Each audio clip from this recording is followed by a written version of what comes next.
Ladies and gentlemen, welcome aboard the Wright Flyer. I'm Randy Wright, and I'll be your captain on this solo flight special edition of our state-of-the-art radio program.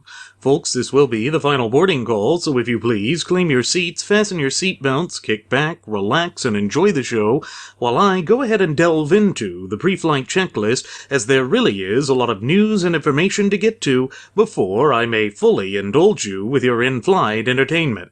Well, folks, this 2016 presidential election cycle has exposed a lot of fissures and divisions within the conservative movement that was previously unimagined. I mean, yes, we understood that these divisions existed, and that the Gutless Opposition Party, or GOP, was once known as the Big Tent Party. In other words, the party was supposed to have included all of these various groups and was supposed to be a microcosm of society itself, this alleged great melting pot. However, we see that the graduates of Pavlov's School of Journalism for the salivating mainstream media have been doing their part in seeking a tactic of divide and conquer, employing that tactic and strategy against true, honest, hard-working, red-blooded American citizens. And the reason that they're doing this is because, as we've mentioned on past episodes of Radio Aviation Excellence, the Wright Flyer, is that they want us to feel despair. They want us to become discouraged and to simply give up the fight. Yet that is uncharacteristic of the caliber and character of the American people.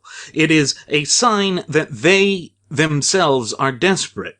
Yes, we are facing the untenable selection of a carnival barker and a New York billionaire, businessman, real estate tycoon, and all-around vulgarian for the presumptive nominee of the Gutless Opposition Party, but that does not mean in and of itself or per se that it is the death knell of the conservative movement. Yes, there has been a lot of this defeatism going between the rank and file of the Republican Party. But that is because of the twisted propagandistic narrative that is being foisted upon us by the dishonest Fabian socialist left. They think that they are close to fundamentally, drastically, and forever changing the history of the United States. Take, for instance, this recent House bill that was passed today in which they were going to remove the Southern Cross battle flag from federal cemeteries. Now, there are small incremental parts of it that were included to ensure that it does not violate the First Amendment to a full extent, meaning that small flags could still be flown on the graves of individual soldiers placed there by individual citizens, but only on Confederate Memorial Days and certain other holidays. But what it goes to here, folks, is that it shows there is this cancerous doctrine of political correctness that has perverted the minds of the detente wing of the Gutless Opposition Party. And again, that is part of the reason why we have changed the meaning of the acronym for GOP from Grand Old Party to that of Gutless Opposition Party. It's because they have given, if any resistance, mere token resistance, to these drastic Fabian socialist machinations that have been crammed down our throats. And we see that, yes, at least on the surface, it appears that there is no relief for this in any time in the foreseeable future. But, folks, I'm going to remind you that there have been dire predictions made before. These henny-penny, the sky is falling type of predictions that claimed that the conservative movement would be dead. It has been greatly exaggerated. They have done it time and again. It is part of their narrative. It's what they long for and hope for at night. But it is not who we are, and it is not what's going to happen in this nation, because we are dedicated to the vitality of this once thriving representative republic of ours. And it comes down to acknowledging this. If we acknowledge the facts for what they are, and if we see what is there before us, we can overcome all of these obstacles and adversities that are placed in our path. But we have to believe in ourselves, and we have to believe that it is possible, and that means doing a bit of soul-searching. Yes, the conservative movement may feel down right now. We may feel as though the world has coalesced against us and is marching lockstep against us. But we must rest assured that truth rests on our side, and that gives us a great leg up on those nefarious forces that stand in stark opposition to us. Therefore, what I am hoping to accomplish this evening is to provide you with a sense of hope, with a true sense of hope, so that you don't feel downtrodden, so that you don't feel despondent, so that you aren't left with only the narrative of Pavlov's school of journalism for the salivating mainstream media. Because, as we all know, and as we have all explained throughout the months and years and decades even, they are Fabian socialists. They are the acolytes of a particular type of propagandistic agenda and narrative. But those things do not coalesce with, do not line up with, and are not part of the true heritage, character, spirit, and identity of the American people. Now, with this Confederate battle flag issue, the best way that we can combat this sort of madness is to continue to spread knowledge of the Constitution and to take small incremental steps of civil disobedience. I think that we should be able to lay flags at the grave at any time. That is a form of speech, and I think that that's what we need to do. And then if they try and remove it, or if they try to chastise or punish us for that, then I think that we have a great battle to take before the courts. And yes, even if the court goes to the left, we can use leftist arguments against them. Think of the arguments that were made after the Kent State massacre. They said, look, it's conservatives at that time that were the man, that were running the country, even though nothing could be further from the truth. They said that that was the conservative mindset, that was the conservative mentality, to shut down free speech. We can sit there and make those arguments, and the idea is, okay, even if we lose, we keep fighting. We keep fighting. We take it to the state level, and we keep fighting. And no matter how many times we lose, we just keep fighting. You see, we have to be like the Energizer Bunny. We just have to keep going and going and going and going. And fighting and fighting and fighting. Because that is the same type of hard-hearted mentality that the left has adopted that has served them so well throughout the decades and, yes, even for practically a century and a half. There is so much that we can learn from them, and we have to fight fire with fire. That is something that the conservative movement has not done. We have, in the past, thought that we could take large steps, incremental steps, and just swing away because we know that right is on our side. Unfortunately, that's not the way the left approaches this. And the left has so entrenched itself in our institutions of education from coast to coast and border to border that it has indoctrinated the up-and-coming generations. And if we're not careful, it will indoctrinate those generations which have yet to be born. But we can turn the tide. And the way that we turn the tide is that we take a page out of their playbook. Now, I know that there are going to be some who say that it is intellectually disingenuous to engage in the same type of chicanery that they do. Well, let's look and see how well it has worked to not be stalwart in our positions. Look at what happens when we adopt the detentist or live and let live mentality that dominated the gutless opposition party for decades. You see, there really has not been a true die-in-the-wool constitutionalist since the time of Calvin Coolidge.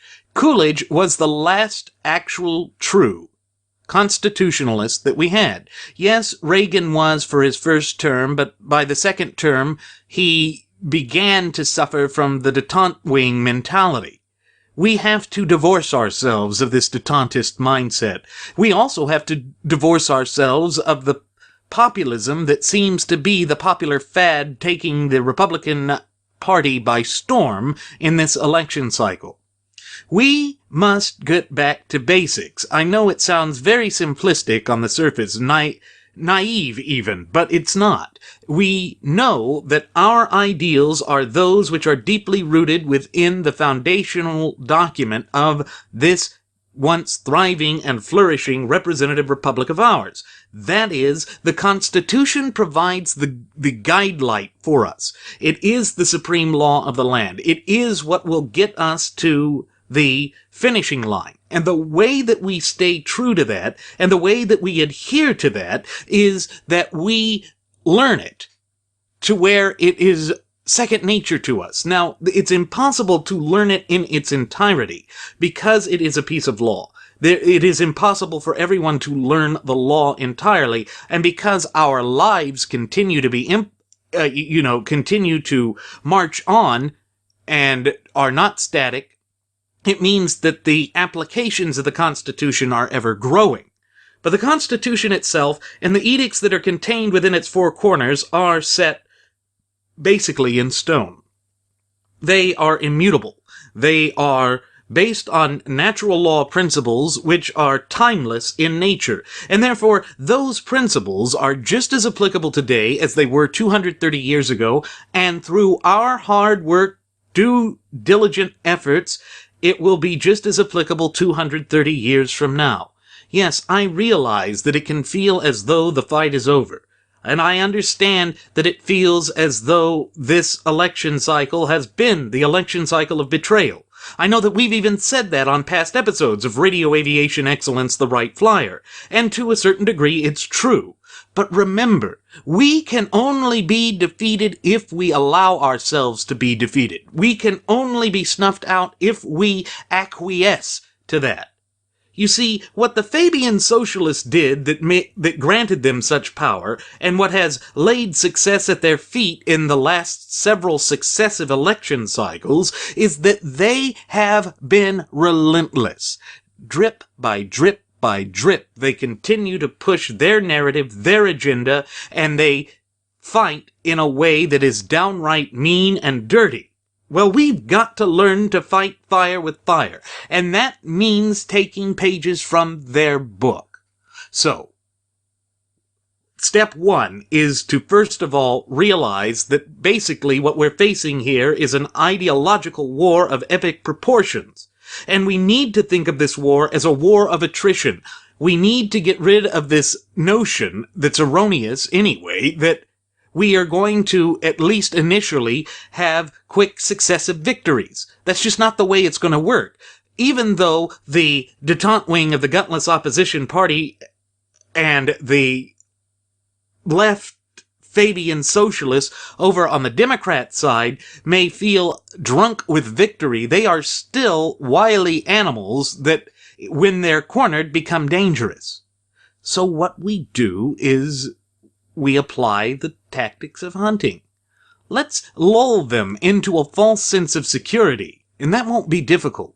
We just incrementally step towards what we want, and we do it first at the lowest level, grassroots. We build from there, and we build with a decades-long plan at first. The entire plan, orchestrating something where we get the government back to its fullest potential and being a true representative republic again, will take a much longer time. Probably won't be able to be accomplished in our lifetimes. And I say this as a man who is just about 4 days away from his 31st birthday. Nevertheless, I understand the gravity of the situation, and I know what it's going to take to achieve our goals. We have to put a positive light on it, and not just surrender to despondency and despair, because that is what our ideological enemies, the Fabian socialists, want us to do. They know that if they can make us just feel as though there is no hope left in all of this world, then they can easily defeat us, and that they can easily tear this movement apart. Well, that's not the way it's going to work. That's not the way that true principled constitutionalists will approach this. If we recall that the natural law tenets that underpin this entire representative republic of ours are timeless, then we make our plan timeless. We don't waste time celebrating small victories. We just move from that to the next issue, and we do it in quick succession, because that is the way that the Fabian socialists approach all of their things. Now, yes, there is the issue of the graduates of Pavlov's School of Journalism for the salivating mainstream media. No matter what we do, they're going to paint us in a negative light. So we find a way to play that against them.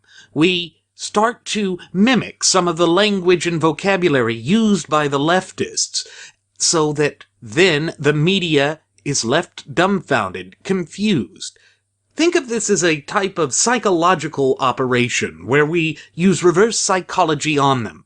If we implement such a strategy and tactic, then they are not going to be sure of how to respond to it, because in so doing they would be undermining their own propaganda. You see, we too have to become masters of propaganda. And that won't be difficult. I've already seen the signs of it.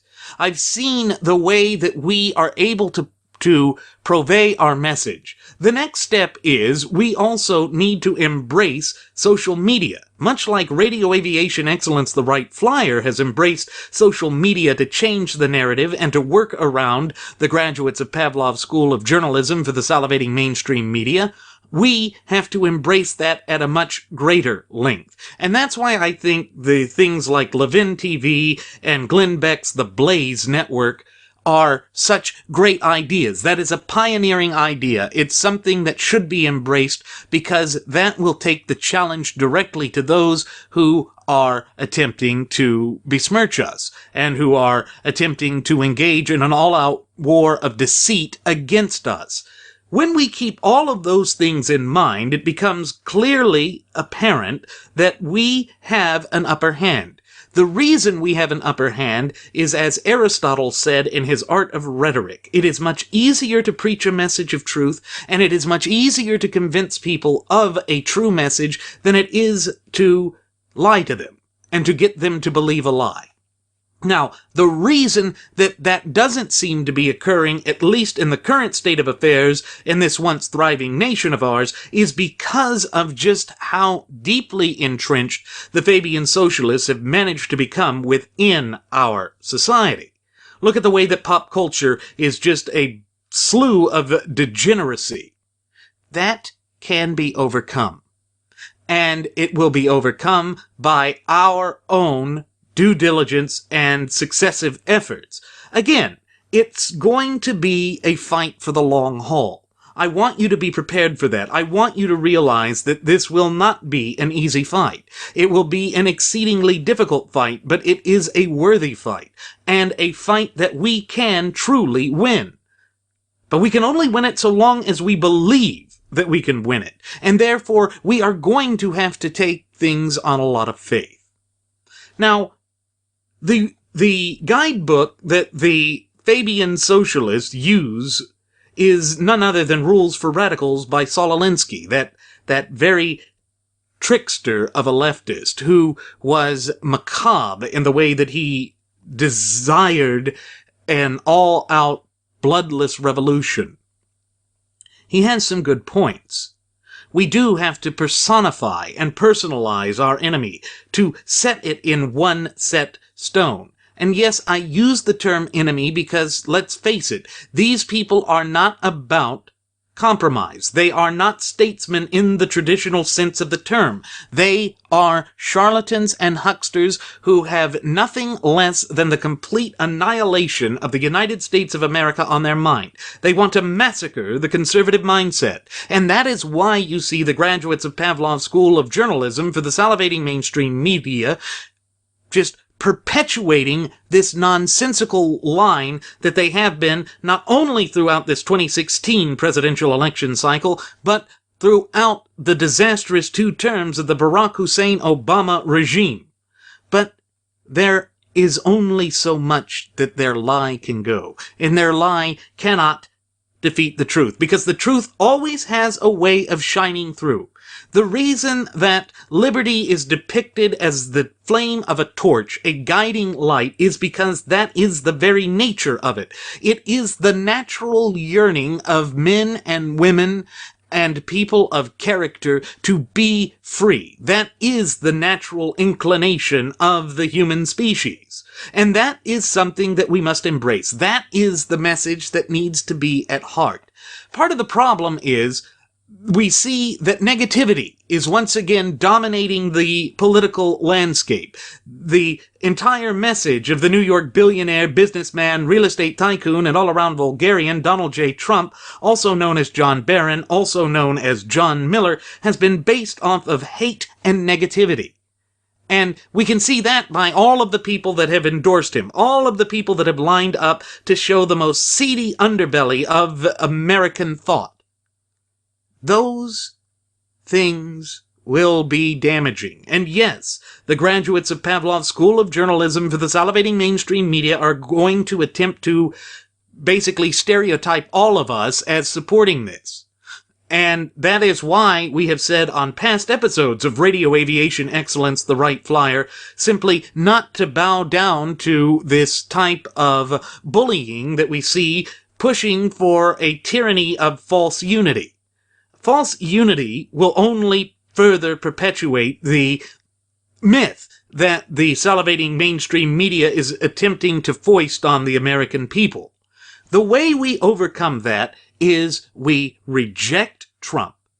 We reject that he is a conservative. We state that over and over and over again in all sorts of media forms, whether it be traditional media sources, but more particularly in social media as we have been, and we don't back down from our principles. The next step that we do to further our goals is to state that those who would silence us, or those who would claim we are not conservative for standing for our principles and values, we fight back. We say, no, you are not conservative. You do not have the right to tell me how to think or feel. We have to take it back to them and once again fight fire with fire. I know that sounds so annoying. It sounds like having to engage in a war of attrition, because it is a war of attrition. And yes, it will be exhausting. And yes, there will be moments of great defeat within it. But remember, our founding fathers faced moments of defeat after moments of defeat, and they actually thought that the cause of independence was teetering on the edge, threatening to fall into the abyss of destruction, chaos, and anarchy. But they persevered. You see, perseverance for the conservative movement is key. And we know that we will be able to persevere because the natural law tenets that underpin our shared United States Constitution are timeless. And because they are timeless, that means that they will never abandon us, they will never falter, and they will never fail. If we keep that at heart and in mind, and remember that our fundamental and inalienable rights were endowed to us by our Creator, the God of nature, then we realize that our efforts will not be in vain. You see, that is the great lie and the great myth that has been perpetrated by the graduates of Pavlov's School of Journalism for the salivating mainstream media. They have worked tirelessly, relentlessly, without any rest whatsoever to peddle this false narrative and this false perception. And as you recall, on past Solo Flight special editions, and indeed on past episodes of Radio Aviation Excellence, the Wright Flyer, we have mentioned just how powerful false perceptions and false doctrines and narratives can be. That in fact, in the arena of American politics, they can often be more powerful, more domineering than the truth.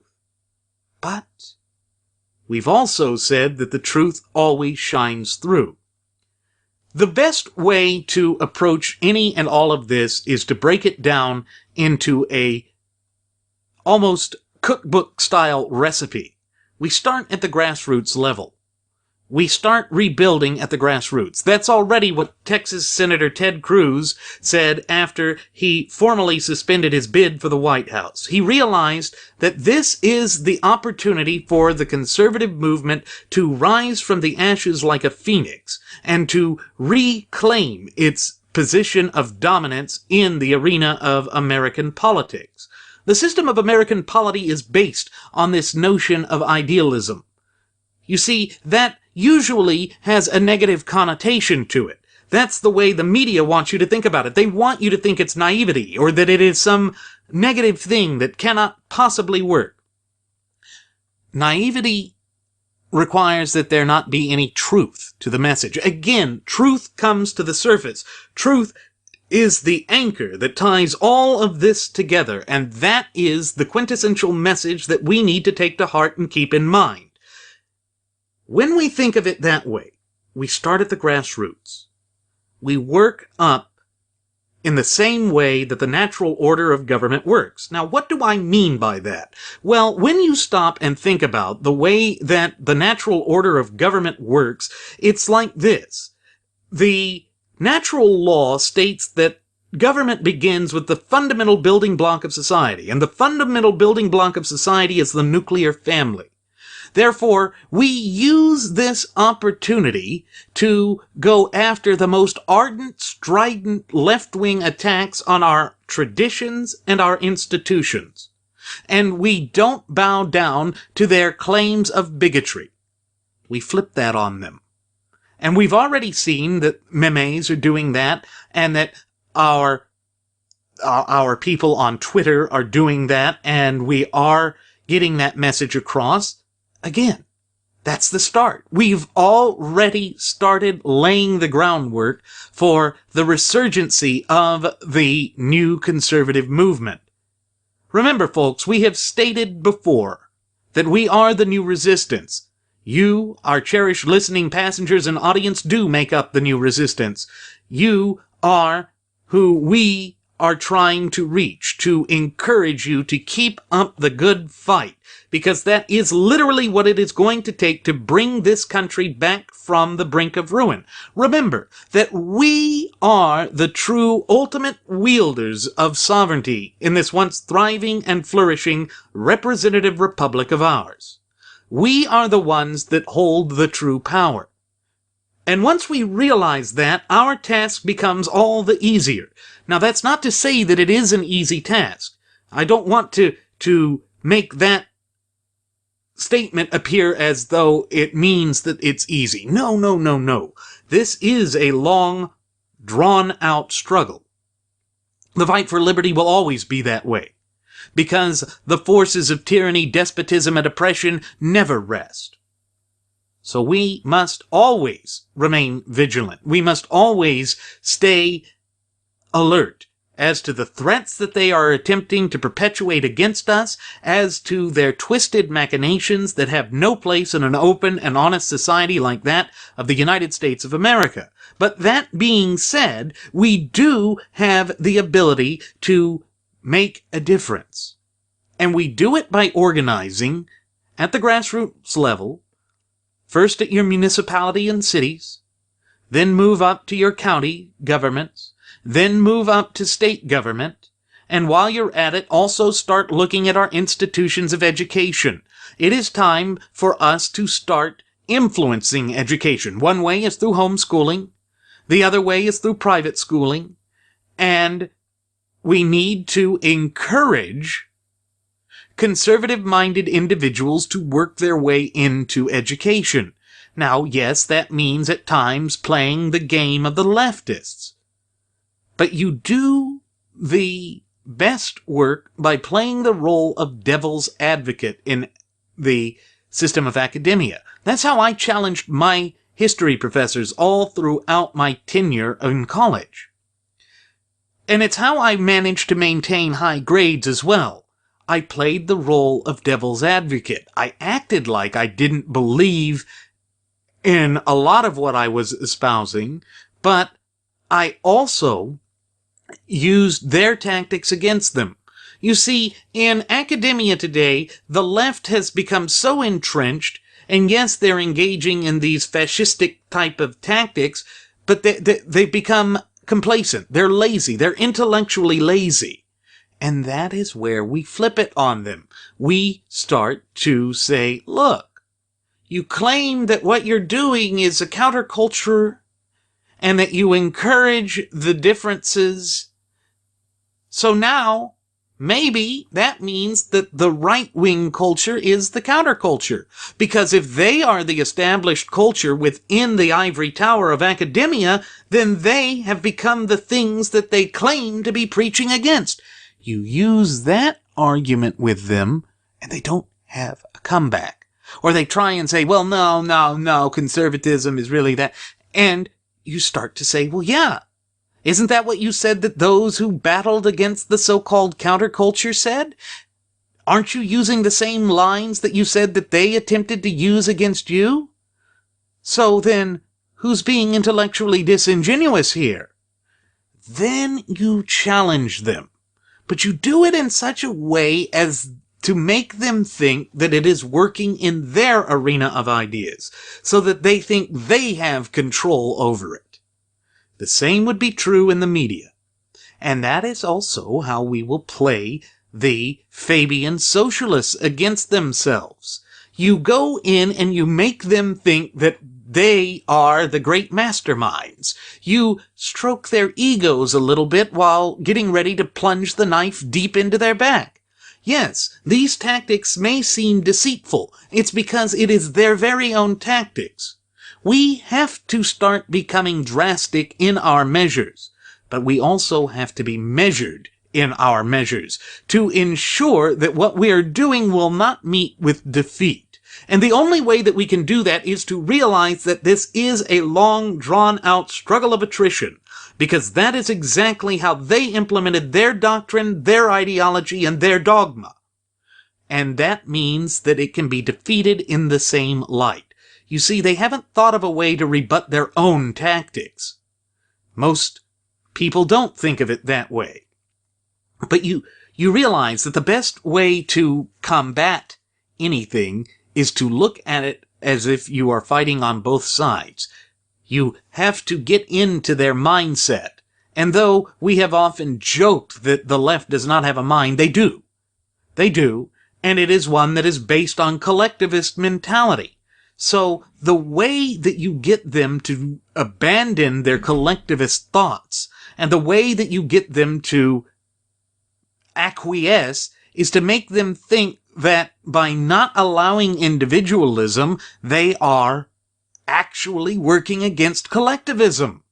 Because how can the collective work if there are not individual minds to contribute to it? After all, don't they have to have leaders at some point? Doesn't there have to be some knight in shining armor, like Hillary Rotten Clinton, to lead them to the top?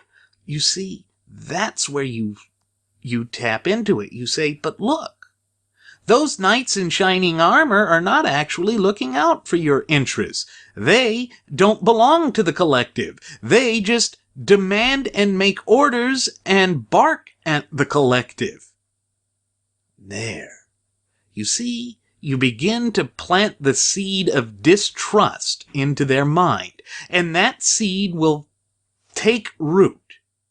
I've seen it happen. You flip it. You play the part of a jovial intellectual. Now, I know that that seems silly, but that is the mindset that they use. After all, they are the elitists. Don't think that they don't have an elitist mindset. Even Vermont Senator Nerdface Boynme Sanders has approached all of this from the position of that of an elitist. Because he does. He believes he is above it. And he has used power to amass wealth for himself. That's how we start combating them. And we start showing them that, look, the mindset there does not work with reality. But you see, it has to be worked towards in slow fashion, with pure dedication. And it means the other aspect of it is we have to turn to satire. There is no greater arrow for our quivers than that of satire, because satire will make it seem as though the threat that we pose to them is not real. They will think that that's just some joke, some farce. And they're not going to take messages like what I am purveying as I speak into this microphone right now seriously. They don't consider it a serious threat. They are complacent. It is at that point that they are at their weakest. But never forget that a cornered animal is most dangerous, because they're fighting for their life. And that will be the way that they look at this. They will see this, eventually, as a dire threat to their lives. But the idea is that we approach it in such a way that it will occur to them too late for them to do anything about it. That they will already be trapped, that they will already be cornered, and they won't know how to respond. And in so doing, we set the trap. And that works wonders. I've seen it work wonders.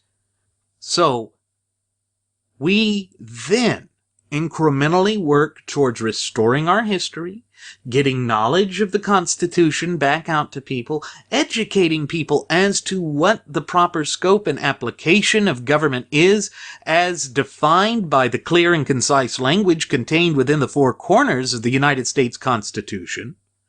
And as we spread that knowledge, they begin to loosen their grip on power, because they start to be challenged. And then, if they show their ugly colors and their ugly faces, and they show themselves for who they really are, and the mask fully comes off, revealing the Leviathan that is Fabian socialism, then that's all the better for us. Because then our message begins to take heart. Then the people begin to see what it is that is truly important. But it takes this kind of dedication to do that. And again, the graduates of Pavlov's School of Journalism for the salivating mainstream media will try and keep this hush-hush. That's why we have to become messengers for ourselves. Remember that our founding fathers created their own media networks for themselves. And like I said, we're already seeing the groundworks for that being established by institutions like Glenn Beck's The Blaze Network and Levin TV. Yes, that's a start. But we, as individuals, can reach out and start doing this. After all, that's what Radio Aviation Excellence, the Wright Flyer, is. We are a grassroots movement. We are doing this on our own to bring this to you, and we're using the tools at our disposal to do so. And we coalesce together, surrounding ourselves with like-minded individuals so that we develop a message, and so that we develop this coalition that will be incapable of being stopped. And it comes to this matter. We either die separately, in which they more easily tear this movement apart, or we unite and coalesce together and stand to those nefarious forces, both within and without our ranks, that are trying to drastically transform this country into something that it was never intended to be. You see, that is our leverage. That is our way in. And we have the power to do it. But it will take great effort on our part. But I am wholly convinced that we have the tools, that we have the wherewithal, that we have the ability to do that.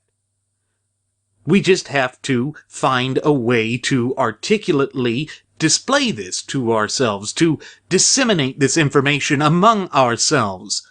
And I think that we are beginning to do that. The most important thing, though, is that we not give up faith, that we not give up hope, that we don't buy into these carnival barkers who want us to believe that the conservative movement is on its last legs. Because nothing could be further from the truth. The truth is that we are in a cyclical period of history. You know, the greatest mistake that Karl Marx ever made in any of his diatribes was that he claimed that history is linearly progressive. Again, That's just not true. History is cyclical in nature, because oftentimes we don't learn from the past, and therefore we are doomed to repeat the mistakes of the past. But we can also realize that that key characteristic of human nature can be used to predict how things are going to go. Like we said on past episodes, Donald J. Trump will be the Herbert Hoover of this era. Now, if we didn't have history to go by here, we might conclude that that means that we won't have a conservative movement for generations to come. Or, more realistically, what we can do is we can look at the history and say, okay, how do we come back from that? Now, that's where the grassroots comes in. That's where we aim, not for this election, except for down ticket. Down ticket, yes, we aim to keep a conservative movement alive, because our majorities, both in the House of Representatives and in the Senate, are placed in dire threat thanks to the New York Vulgarian. Okay, that's fine. But we fight first and foremost to ensure that the conservative message stays thriving and alive in the party platform. Because we've already seen that the New York Vulgarian is seeking to redefine the party's base and the party's platform. All of this nonsense about bringing fresh blood into the Republican Party, that is all about trying to push the party further to the left. It's why he said that it's the Republican Party, not the Conservative Party, and he essentially wants to give the boot to conservatives. We don't let him do that. We stay there to be a thorn in his side. We stay there to be that threat which he knows he will not be able to escape. And we don't support him. If he falls to defeat, good. Then we can fight the Democrats. And that's a fight we all know how to do. And that's a fight that we can do. But we must start by reaffirming our conservative core principles and values. That is the most important aspect of what we have to do. And that is where the real battle lies. Because that is the battle that is being waged for the heart and soul of the Republican Party right now as I speak into this microphone. And that is what the charlatans, the hucksters, the detente wing of the gutless opposition party wants to win. And they think they've won it. They are so coy and cocky, they think they've won it. They are far from having won this. We must stay true and consistent to the fundamental tenets contained within the four corners of the United States Constitution. And we must be willing to take whatever steps are necessary to ensure its continued future vitality, viability, and veracity. Now that means unrelenting efforts. That means fights that will be painful. But if we stick together, those fights can be won. All of that adversity can be overcome, and then we march straight to victory. But it's not going to be instant gratification. Sure, there will be small incremental victories along the way, and we can cherish those. But we must move swiftly to the next issue. And that is the way it must always be if we are to keep on our toes and if we are to keep our ideological foes off balance. The Fabian socialists are at a point now that they are essentially king of the mountain. But what happens at the precipice or the peak of a mountain? Why, it's narrow. It's very difficult to maintain one's balance. Altitude sickness begins to kick in, and they can be toppled. That's what we do. We look at it in that fashion, work towards that goal, and never relent, never back down, never give up, never surrender, and never yield the fight. You see, by taking that sort of tenacious approach, we deny them the very tactics that they have utilized for well over a century and a half now. And we do it in such a way as we keep the big picture in mind. We don't just view it as, well, this is all we can get now. It's, okay, we got this now. Back to it. Back to it. Never stop. Never cease fighting. That is the sort of determination that will win this battle. And not just this battle, that is the mentality that will win the war of attrition, this ideological war of attrition, these culture wars. We must also keep our eyes on the future. It's one thing to fight for the present. That has been the most obvious mistakes, at least of the conservative commensurate. Look at Rush Limbaugh. He claims that he doesn't endorse a candidate because that doesn't do any good, yet he tacitly sat back and attempted to explain away all of the alleged gaffes of the New York vulgarian and attempted to essentially state that he is not an unviable candidate, and tries to say that those of us who are opposed to him simply don't get him. I've heard that so many times. Okay.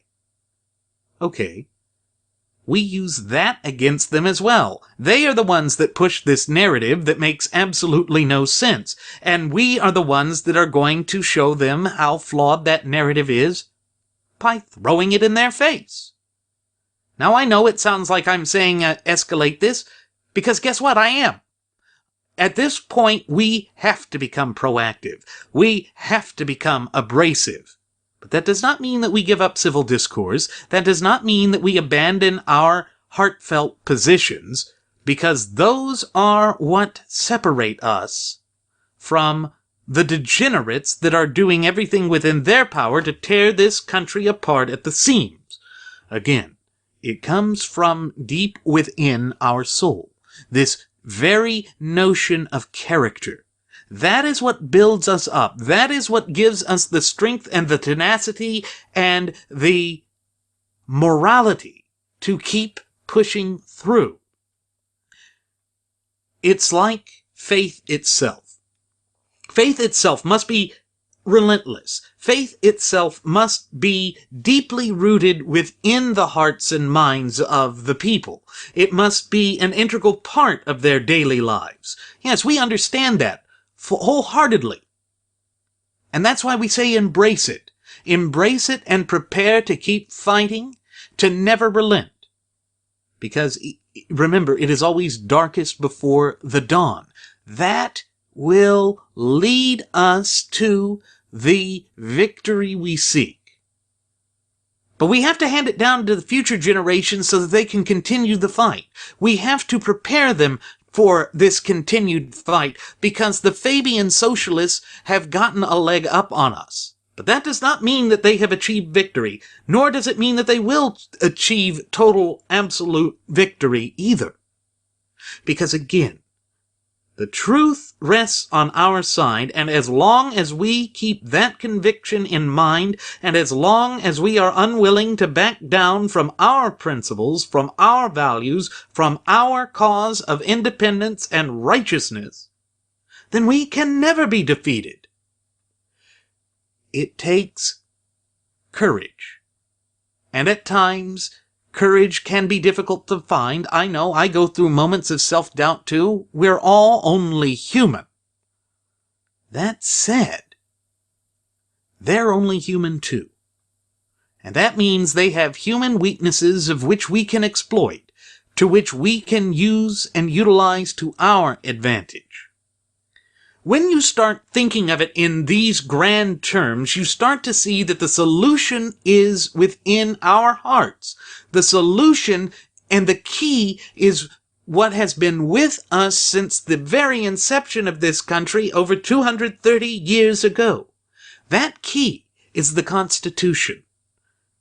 We stay true to the Constitution, and in so doing, we find the salvation for the country. The Constitution is the key. We are the lock. The lock rests within the ultimate wielders of popular sovereignty, And that is none other than we, the people of the United States. That is why the preamble to our Constitution starts with those prophetic lines, "We, the people of the United States of America, do ordain and establish a more perfect union." There. You see, we are trying to establish a more perfect union, and therefore we do ordain and establish a Constitution. And that Constitution is the supreme law of the land. And we go through whatever means are necessary to regain the proper tenets of federalism as it was originally devised. If that means that it's going to be 150 years from now before we see the first result, then so be it. Let us take the first step. Let us be the vanguard of that movement, the champions of that movement. Let us be the progenitors of this great movement that will bring back revitalization to the United States. And let history be witness to what it is that we have committed ourselves to the fact that we are unrelenting in our efforts to bring this country back from the brink of ruin, because through such efforts as those, we then gain the power to ensure that the government is not able to just simply crush us or to wipe out our hopes, dreams, and aspirations. You see, it is all a part and a vital part of a greater schematic picture that we must keep in mind. In so doing, we find the courage that is necessary to take those steps. We begin to see the world for what it is, and we know what steps we then must take to ensure that our movement does not splinter, that our movement does not fall apart at the seams, and that we can continue what matters. And that is true strength. That is where we will find the vitality to keep our movement alive. These are the facts and realities that the graduates of Pavlov's School of Journalism for the salivating mainstream media simply do not want you to know. This is what the detente wing of the gutless opposition party doesn't want you to know. This is what Barack Hussein Obama and Hillary Rotten Clinton and Nerdface Burn Me Sanders don't want you to know. They don't want you to think about your true power, the true power that is wielded by the ultimate wielders of popular sovereignty, the power to stand up to the government and to utter the most powerful two-letter word in the English vernacular that is almost universally understood, the word no. There it is. There is the true power of the people. And we start first and foremost by cleaning house in the conservative movement. Now, what do I mean by cleaning house in the conservative movement? That means that we turn to the shysters, the hucksters, those who claim to be conservative but betrayed us, and we deny them any business. Of whom do I speak? Primarily, I speak of people like Michael Weena Savage, and people like Laura Ingraham, and people like Matt Drudge, and the Breitbart news site. We don't go there anymore. We never return to them. Their credibility is forever harmed. They are persona non grata to the conservative movement now. They are sellouts. Remember, we warned in past episodes of the Wright Flyer that if you sell out your reputation, you destroy it forever. And unless and until they take very strong, slow efforts to rebuild their reputations and to prostrate themselves before the true wielders of sovereignty, they will never be welcomed back into our ranks. Now, yes, we continue to reach out to the rank and file of the Branch Trump Vidians to say, look, There must come a point when you wake up from this populist nonsense and you start to see that there is something that is the greater good for the country. So once you pull your head out of your posterior, then we can work together towards this great implemented scale of bringing this country back. And our plan is incremental. We have to erase their notions of instantaneous gratification as well, because that is not a system that works. It has never worked. And once we can erase these delusions of grandeur from not only our own ranks, but from those of the Branch Trumpidians, then we can start really targeting those who betrayed us. And of course, it also means that we stay steadfast in our pledges and promises to be never Trump. Now, I understand that some will feel that Hillary is far too great an evil to overcome. That, too, is part of a false narrative that has been perpetuated by the graduates of Pavlov's School of Journalism for the salivating mainstream media. They want you to believe in this fear-mongering that they have planted in your minds. But that fear-mongering, it doesn't work anymore. Because they've said it in election cycle after election cycle. Hillary Clinton's not going to be any worse than Barack Hussein Obama, and we've survived Barack Hussein Obama. Hillary Clinton's not going to be any worse than FDR, and we survived FDR. She's not going to be any worse than LBJ. We survived all of that. We have survived our slew of bad presidents. And we have done so because we realize that the Constitution is timeless. And yes, they are trashing the Constitution, but we start building at the grassroots level to start defending the Constitution at the bottom levels up. Then we can overcome. But it means being committed to it for the long haul. And I know that is much easier said than done, but it must be done. That must be the position that we embrace. And in so embracing it, we ensure that our victory will occur. But it may not ever be seen by us. But take heart in it.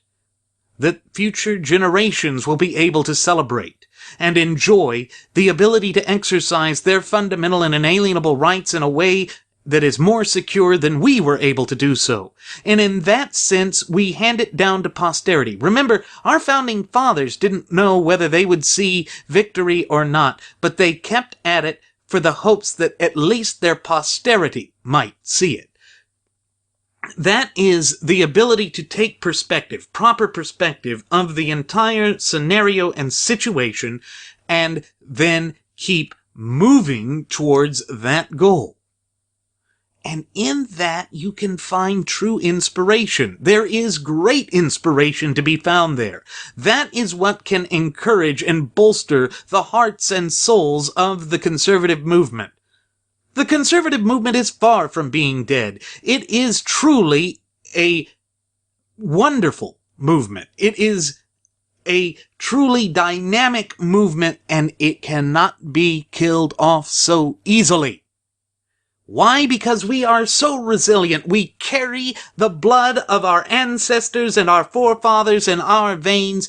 We are the beneficiaries and have inherited the greatest birthright of any people on the face of this earth, and that birthright is none other than the United States Constitution. And that can give us the strength to fight on no matter what the odds are, no matter what adversities they place in our path. They are penultimate in comparison to the timeless natural law tenets that underpin this entire representative Republican form of government of ours. And in so believing in that, and in staying committed and true to that message, these charlatans, these hucksters, those who would do everything within their power to divide and conquer us, will ultimately fall by the wayside and be defeated once and for all. But it takes this knowledge and this recognition of just how hard a struggle and a fight this will be. I understand that we may feel discouraged now, but take heart that this is but the dawn of a new day, and we march on that day, and the next day, and however many days it takes to secure liberty. Just as our founding fathers were willing to sacrifice everything for sacred honor, so too shall we be so dedicated and so committed to such a principled stance, because in so doing we secure our posterity. We secure the great truth, the self-evident truth of just how timeless the fundamental tenets contained within the four corners of our shared United States Constitution truly is. And that is the powerful message from which we cannot turn our back, from which we cannot run, from which we shall never abandon, because it is our guiding light. It is what inspires us to be better people than what we are otherwise. That, in unison with our own faith, and the belief in the Almighty, and all that is greater than we are, and a recognition that we can only do it through His good graces, we find the tools necessary to bring this country back from the brink of ruin. It stands to logic and sound reason that that is how we save this country from the destruction that would otherwise await it. And that gives us also the strength and courage to continue on when everything else seems lost, because it is deep within ourselves that we find this truth. These truths reveal themselves to us and give us the strength that is necessary to overcome all hurdles, to overcome all adversity and obstacles. That is a type of conviction that our ideological foes simply do not have. They do not have it because they do not believe in a natural law. They do not believe that there is anything greater than they are, and that will work to their great detriment. So again, folks, what really matters is that we reject the false narrative that has been peddled by the graduates of Pavlov's School of Journalism for the salivating mainstream media, because they are the ones that want us to be despondent. Now, I know that that has been repeated oft times throughout this episode, and indeed in past episodes of Radio Aviation Excellence, the Wright Flyer. But it's for good reason. It's because their narrative has been relentless. They have been non-stop in their attacks on what we are and on our character. You see, it's part of their deadly game to make us become despondent, to make us feel all sorts of despair, irrespective of whether it is true or not. And rest assured, folks, it is not the truth. It is a bald-faced lie that they are perpetuating because they have an agenda to push forward. Their agenda has no place in an open and an honest society like that of the United States of America. And if we keep that in mind, we take away the power that they attempt to wield over us. And that also gives us a great advantage over them. You see, that's what they don't want us to realize. That's what they don't want us to come to the conclusion towards, because it will slowly, incrementally strip their power away from them piece by piece. And that should give us all a great sense of comfort. As for Donald Trump and all that he represents and everything that he has done through his scorched earth policy of destruction, he is but a blip in history. He will not be this great founder of a new age conservatism. I don't care what the alt-right wants to tell us. The alternative right is not based in our Constitution. Therefore, it's not based in the natural law tenets that are, by their very nature, timeless. You see, the alt-right is just another form of progressivism. It wants to sit there and say that it is the new right because it is attractive to young millennials, but as a millennial myself, I am fully aware that it is not a good system. and that it has no perception or bearing in history, and without knowing the lessons and history of what made this nation great to begin with, it will fail. And that reminds me of something that Breitbart News put out today, proving that once again it has become a sellout rag. It tried to say that Glenn Beck was a conservative, that made-up vulgarian term that is oft-times lobbed out with reckless abandon by the so-called alt-right, because he met with Facebook's founder, Mark Zuckerberg, in order to try and have a dialogue with respect to these claims of censorship that have been occurring at Facebook.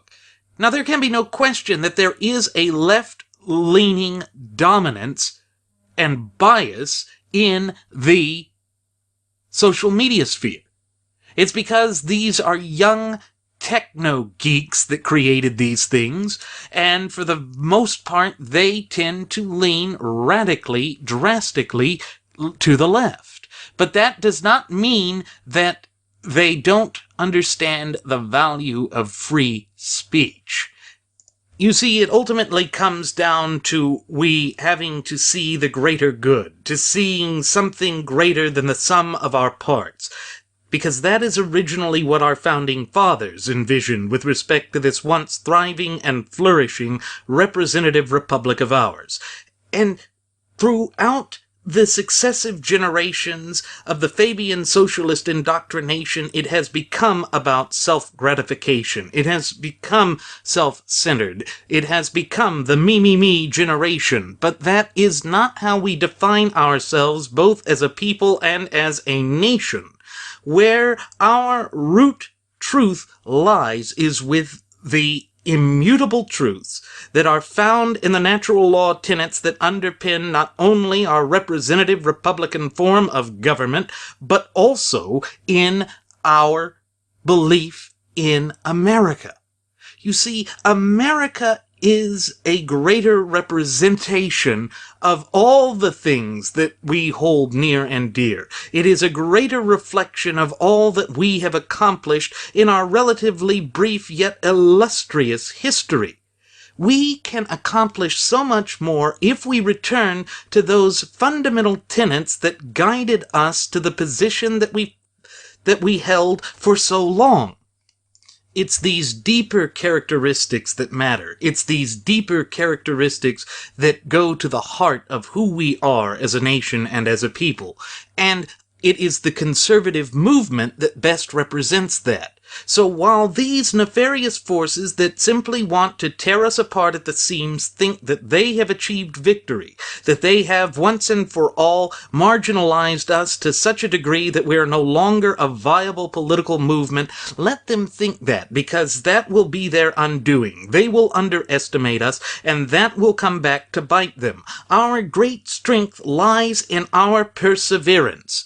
We have the capability to persevere because we know that the light of truth stands on our side, and again, that is something they do not possess. That is something they will never possess. They will never have the power to defeat us unless we bow down, acquiesce, and basically allow them to. If we give up, that is the sure way to defeat. That is the only way that we will be defeated. But we don't have it in our nature to give up. That is diametrically opposed to who we are. That is diametrically opposed to the moral fibers that make up the societal fabric of this once thriving and flourishing representative republic of ours. When we look at it in this grander scheme of things, the proper perspective begins to become illuminated. The resplendent nature of the United States of America is made great because of the people, because we are the ultimate wielders of popular sovereignty. And we who understand the great nature of the greatest contract or social compact ever devised by the hands of men, yet divinely inspired by providence above, know that the greater truth shall always persevere in the end. That is not moronic to say. That is not naive. That is not living off in some fantasy land. That is something that is tried and tested throughout the annals of American history. And when we keep all of that in mind, it makes us an unstoppable force. No one is big enough to stop us unless we acquiesce, unless we coalesce and allow them to. But we will not collaborate with the forces of darkness, with the forces of tyranny, oppression, and despotism. Those forces are wicked. Those are the forces that our founding fathers soundly rejected and defeated, and those are the forces that we will unite to fight against and will overcome. Why? Because it is in our nature never to give up, never to surrender, never to cease the fight that matters. The fight that matters is the fight for the continued vitality and viability of our nation. We love America because of what it stands for and because of its people. And that is why we will never surrender. That is why we will never capitulate. And we will never lay down our philosophical arms because the fight is far too important.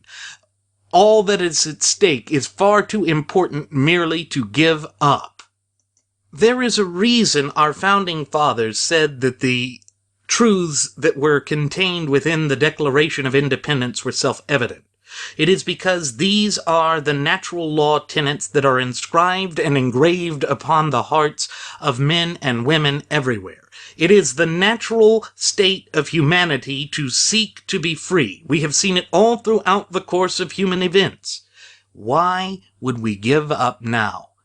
You see, only the forces that don't believe in that, only the forces that believe in penultimate truths would ever deign to think that there is no true, solid representation of right and wrong.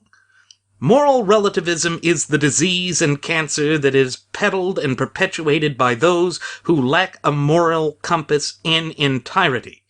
Those are the charlatans, those are the hucksters, and that is why someone like Donald J. Trump is opposed by so many pure constitutionalists. We see him as a direct threat to the Constitution, who is just as great a threat to the Constitution itself as any charlatan that the left could hurl upon us. Hillary Rotten Clinton is clearly evil. She is clearly a maniacal politician of the worst sort and caliber. But she is a known danger. She is a known devil. Trump, on the other hand, is unpredictable. Trump is one who basks in playing political games that don't really help any of us. He is the one that is more dangerous because he is a wolf in ill-fitting sheep's clothing. That is the sort of maniacal, twisted evil that comes straight from the depths of hell itself. And that is the type that we must be totally wary against. Remember that Alexander Hamilton, who I disagree with on so many things, said one correct thing when he said that if we must have an enemy at the helm, let it be someone whom we are not directly responsible for and someone whom we can wholeheartedly oppose. That is why I think that Hillary Clinton, though a threat, is no worse a threat than Donald J. Trump. Either one of them is unacceptable. Both of them are a dire threat to this constitutionally endowed representative republic of ours. But that's, again, not the narrative that the detente wing of the gutless opposition party or GOP wants you to believe. They want you to coalesce in this tyranny of false unity, to ensnare us with the chains and shackles of party loyalty. But our loyalty is to the Constitution. That must be where our loyalty is each and every time, because that is the only thing that our founding fathers would have had us swear allegiance to. Remember, that was the grave warning that George Washington gave in his farewell address. He warned of the dangers of factionalization, where you would lose sight of the ultimate truths. And the ultimate truths are found within the four corners of our shared United States Constitution.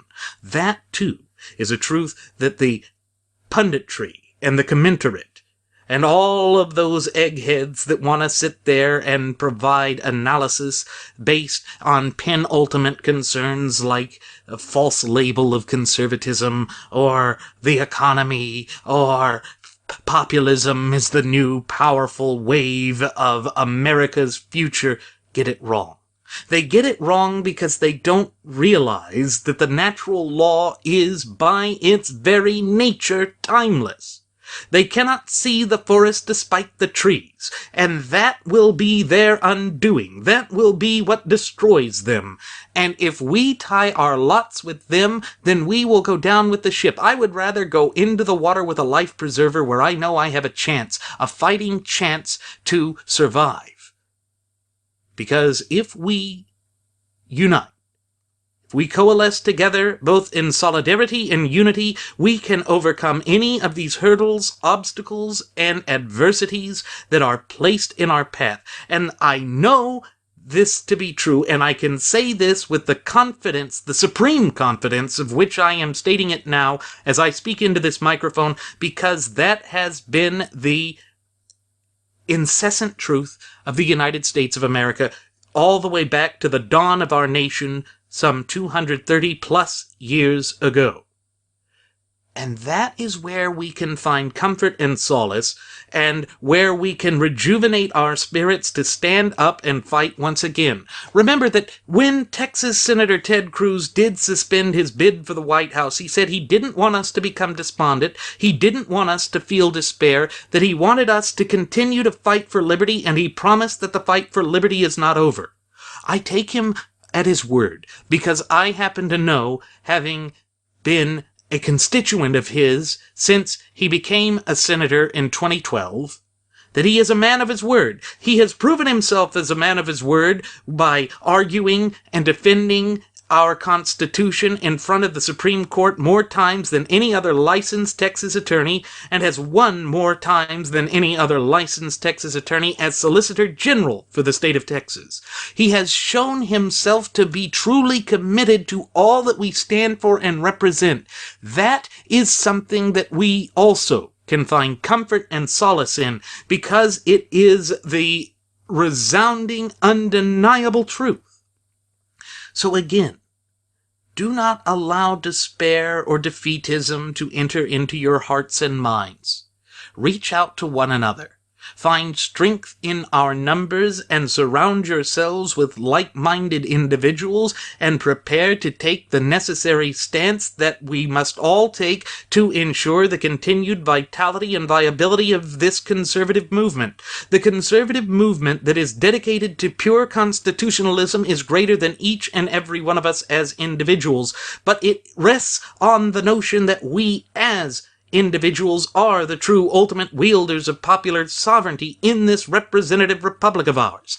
Those are the immutable truths that no one can escape from. And try as the graduates of Pavlov's School of Journalism for the salivating mainstream media may, they will not be able to destroy that truth, because the truth always shines through and cracks the veneer of the lies, the facade of untruth, the deception and fraud that has been perpetrated and foisted upon the American people, because as Aristotle said in his Art of Rhetoric, the truth cannot easily be forced onto people. The truth is there. It's plain. It's not forced onto people. It's easily and readily accepted by people. But you just have to be persistent. You have to be convincing in your message, and we are wholly possessive of the grandest truth of all, that our Constitution belongs to we the people, and it is our duty, our obligation, and above all, our responsibility to stand up for, to proactively maintain and defend our shared Constitution from all enemies, whether they be foreign or domestic. And when those who have sworn an oath of office, whether it be as president or as a judge or an attorney or a congressman or a senator, what have you, they must be called to terms when they step out of line. That is our duty. That is our obligation. And if the graduates of Pavlov's School of Journalism for the salivating mainstream media fails in their duty or continues to be derelict in our duty, then it is our obligation to hold their feet to the fire, to hold them accountable for their shortcomings, their foibles, and their failures. That is our strength. And believe me, it is a greater power than they could have ever imagined. It is the one thing they never wish for us to fully realize. But that's why we here at Radio Aviation Excellence, the Wright Flyer, come and do these shows and speak into our microphones for you. It is to purvey this truth. But do not take what we say at face value. Look into this yourself. Empower yourself. Find the strength of conviction to stand shoulder to shoulder with your fellow patriots and stay the course. That is where we are now. That is what we must do now. That is the calling that has been sent to us. The alarm bells are ringing, America, and we must answer the call. But I am supremely confident that we will answer that call, and that a day of reckoning is fast approaching, and that those nefarious forces, such as the Fabian socialists, who would do everything in their power to tear us apart at the seams, will ultimately face defeat. Though we may not see it in our lifetimes, we may rest assured that it will occur. And that we will be the support network for ourselves, that we will bolster ourselves, and that we will never capitulate to the forces of tyranny, despotism, darkness, and oppression, because it is within our DNA to resist that. Our rugged spirit of individualism is deeply rooted in the foundations of this nation. And we can rest assured that those foundations have not been fully eroded because, as I have said time and again, both in this episode and on previous episodes of Radio Aviation Excellence, the Wright Flyer, the natural law tenets are timeless. And we are the acolytes that will carry it into the future. We are the ones that will secure it for posterity, and the only way that we can be defeated is if we allow ourselves to be defeated. I'm not about to give up. The fight is far too important to give up. But I am willing to plan for the long haul. I am willing to admit that this will not be an easy fight. But nothing worth having ever comes easily. That old adage rings true even today, especially today, because it now is abundantly clear just exactly what steps are necessary for us to take to preserve the vitality and viability of this once thriving and flourishing representative republic of ours. So, while it may seem that this is a time of great darkness, and while it may seem that these nefarious forces, even within the ranks of what was supposed to be our own party, have coalesced against us, and that the world is tumbling down in some apocalyptic fashion all around us, we have the courage and conviction to fight for what is right. And it is better to go down to an honorable defeat than to a dishonorable victory, as one of our cherished listening passengers and audience members has said, and she was absolutely right in so saying. That is the type of moral conviction that we need. Rather than bow down at the altar of moral turpitude, we must take the high road, and the high road is the difficult road to take. But it also means fighting fire with fire. It also means being stalwart. It also means weathering the storm, whether it be an excrement storm or not, that is foisted against us by those charlatans who are diametrically opposed to all that we stand for and represent. The light of liberty cannot be dimmed as long as we are vigilant, as long as we are the watchmen that ensure its continued vitality and viability.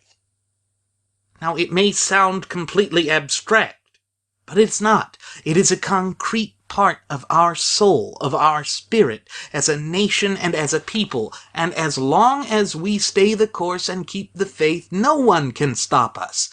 You see, that is where we find the strength to continue on. That is where our second wind will be found, and no one will stop us, because no one can. Truth rests on our side. Strength of morality rests on our side, and a true understanding of our relatively brief yet illustrious history guides us. You see, the resplendent nature of the United States of America has been achieved not by any act of government, but by the morality and the convictions and the indomitable and unconquerable spirit of the American people. That has foisted us to such lofty heights. That is the spirit that we must tap into to once again be put back onto the path to prosperity. But we have to remember that the path to prosperity is not just about us. It is about the greater good of the nation itself. When we come back to the notion of there being a greater good, that this nation itself is greater than the sum of its parts, that is when we find the truth that is necessary to achieve ultimate victory. So again, we start small. We aim small to miss small, as the old adage goes. That will lead us to victory. And no matter when that victory is achieved, it means that our steps and the positions we assume now will not have been taken in vain. When you accept that, and when you come to this great overarching realization, there is such power to be found in that, because that is the spirit of perseverance. That is the holistic heart and soul, the living embodiment of this great representative republic of ours. The republic does not rest in the halls of government. The republic rests in the hearts, souls, and minds of the great sovereign individuals of these United States. And that, when you stop, pause, and think about it in the grand scheme of things, looking at the totality of the circumstances, is such a beautiful, powerful message. It is the message that will inspire future generations to take up our ideological arms and to keep fighting the good fight. But there won't be that opportunity if we surrender.